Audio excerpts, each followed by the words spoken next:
നമസ്കാരം, പ്രവാസ് മലയാളിയിലേക്ക് സ്വാഗതം. കോവിഡ് രോഗപ്രതിരോധ കുത്തിവയ്പ് തയ്യാറാകുന്ന മുറയ്ക്ക് ഖത്തറിലെ മുഴുവൻ ജനങ്ങൾക്കും സൗജന്യമായി തന്നെ ലഭ്യമാക്കുമെന്ന് ആരോഗ്യ മന്ത്രാലയം വ്യക്തമാക്കുകയുണ്ടായി.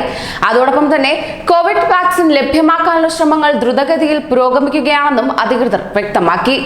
ഹമദ് മെഡിക്കൽ കോർപ്പറേഷൻ പകർച്ചവ്യാധി വിഭാഗം തലവൻ ഡോക്ടർ അബ്ദുൽ ലത്തീഫ് അൽഖാലാണ് ഇക്കാര്യം അറിയിച്ചുകൊണ്ട് രംഗത്തെത്തിയത്. കോവിഡിനെതിരായ കുത്തിവയ്പ് കണ്ടെത്തുന്നതിനായി പരീക്ഷണങ്ങൾ പുരോഗമിച്ചു വരികയാണെന്നും അദ്ദേഹം വ്യക്തമാക്കി. അന്താരാഷ്ട്ര ഫാർമസ്യൂട്ടിക്കൽ കമ്പനികളുമായി ആരോഗ്യ മന്ത്രാലയം ചർച്ചകൾ നടത്തിവരികയാണെന്നും ഒരുപക്ഷെ ആഴ്ചകൾക്കകം തന്നെ ഇത് സാധ്യമായേക്കുമെന്നും അദ്ദേഹം കൂട്ടിച്ചേർത്തു. അതേസമയം SARS-CoV-2 രോഗത്തിനെതിരെയുള്ള കാൻഡിഡേറ്റ് വാക്സിൻ രാജ്യത്ത് ലഭ്യമാക്കുന്നതിനായി ഇതിനോടകം ഫൈസർ, ബയോഎൻടെക് എന്നീ കമ്പനികളുമായി കരാറിലും എത്തിയിട്ടുണ്ട്.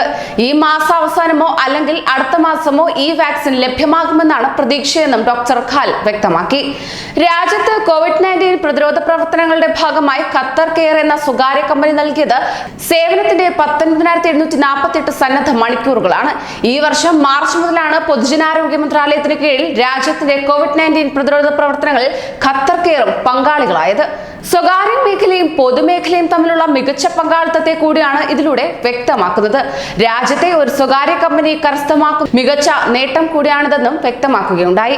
മാർച്ച് മുതൽ സെപ്റ്റംബർ വരെയായി COVID-19 പരിശോധനയ്ക്ക് ഖത്തർ കെയർ നേതൃത്വത്തിൽ ഏകദേശം 50,000 പേരുടെ ശ്രമം ശേഖരിച്ചു കഴിഞ്ഞു. ഒരു ദിവസം തന്നെ 3000-ഓളം ശ്രമം എടുത്തിട്ടുണ്ടെന്നും Qatar care executive director Saliha Salim Al Eida വ്യക്തമാക്കി. 26 മിനിറ്റിൽ 56 സ്വാബ് എടുക്കുന്നത് വലിയ നേട്ടം കൂടിയാണെന്നും വെളിപ്പെടുത്തുകയുണ്ടായി. രാജ്യത്തിന്റെ വിവിധ മേഖലകളിൽ ഖത്തർ കെയർ COVID-19-നെതിരായി കർമ്മപാതയിലാണെന്നും അദ്ദേഹം വെളിപ്പെടുത്തി. ഹെൽത്ത് ക്വാറന്റീൻ, ഹോട്ടലുകൾ, ക്വാറന്റീൻ പരിശോധനയ്ക്കായുള്ള ഓപ്പറേഷൻ കേന്ദ്രങ്ങൾ, മൊബൈൽ ടെസ്റ്റിംഗ് മേഖലകൾ, വീടുകൾ, ഹൗസിംഗ് കോംപ്ലക്സുകൾ, labours accommodation, employees housing, industrial area, play ഗ്രൗണ്ടുകൾ, പള്ളികൾ, വാണിജ്യ സമുച്ചയങ്ങൾ, പൊതു ഇടങ്ങൾ, ആരോഗ്യ കേന്ദ്രങ്ങൾ എന്നിവിടങ്ങളിലെല്ലാം പരിശോധനകൾ നടത്തിയതായും സാലിഹ് അൽ ഈദ ചൂണ്ടിക്കാട്ടി. വിവിധ പ്രവർത്തനങ്ങൾക്കായി കമ്പനി ഇതിനോടകം തന്നെ 1968 ട്രിപ്പുകളാണ് സ്വകാര്യ വാഹനങ്ങളിലായി നടത്തിയത്. ഏറ്റവും മികച്ച മെഡിക്കൽ സംഘമായിരുന്നു കമ്പനിയുടെ കൂടെ ഉണ്ടായിരുന്നതെന്നും അദ്ദേഹം വ്യക്തമാക്കി. കൂടുതൽ പ്രവാസി വാർത്തകൾക്കായി ഈ ചാനൽ സബ്സ്ക്രൈബ് ചെയ്യൂ.